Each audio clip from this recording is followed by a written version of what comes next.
Hey friends, we're going to do a quick video about the executive branch. Now, we've been talking about the three branches of government, and obviously, well, not obviously, but hopefully you already know that the executive branch is headed by the president.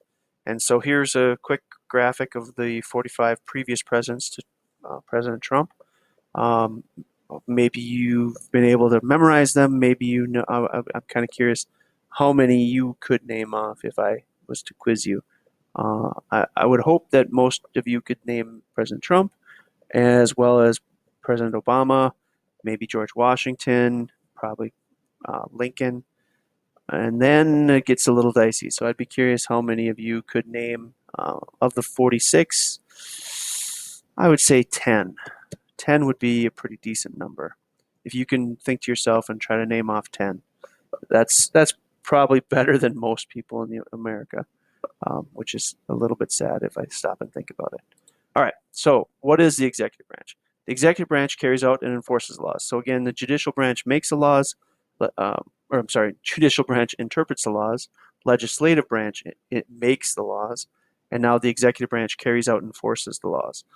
So this branch includes the president, it includes the vice president, the cabinet, executive departments, which serve the cabinet members. They're kind of stacked on top of each other, and then there's a bunch of independent agencies, other boards, commissions, that kind of stuff. So like one of the things that have come up is the National Health Institute. So Dr. Fauci, you've probably heard of him. He actually works within the executive branch, and he works with one of these commissions, independent agency kind of parts. So he's very prominent right now because we're in the middle of the pandemic, but he isn't necessarily a cabinet level appointment, so he doesn't have to get appointed by the Senate, and we're going to talk about that in just a minute. So how does the president get there? Obviously, he's voted in, the vice president, president, through free and fair and confidential ballots.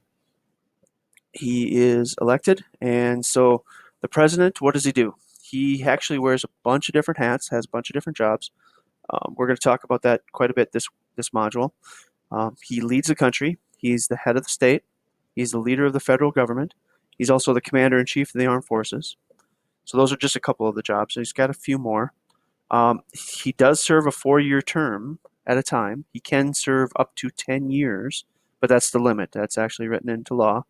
And so he cannot serve more than 10 years. So if you're a vice president and you say the president passed away, you could serve up to 2 years and then 2 more full 4-year terms.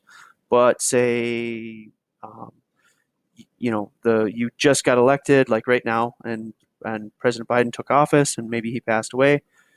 Kamala Harris could only serve then the 2 terms as well if she were to get reelected in 4 years. So that's just one example. I'm not saying that's going to happen. I'm just saying that's an example. So it can be split up. You can go from vice president to president and serve for 2 years and then also get elected to 2 more 4-year terms. But if you went from vice president to president and served a 3-year term, then you could only get elected to a 4-year term, and that would be 7 years. I know I probably over-explained that, but hopefully that makes sense. The vice president, obviously, he's an important part of the executive branch. Now, every administration has a little different role for the vice president. He does support the president, but with former Vice President Biden, when he was serving with Obama, he would often do a lot of foreign affairs and international tasks for the president, whereas Vice President Pence seems to be more local, United States-based tasks and jobs. Obviously, you've probably heard that he runs the coronavirus response task force.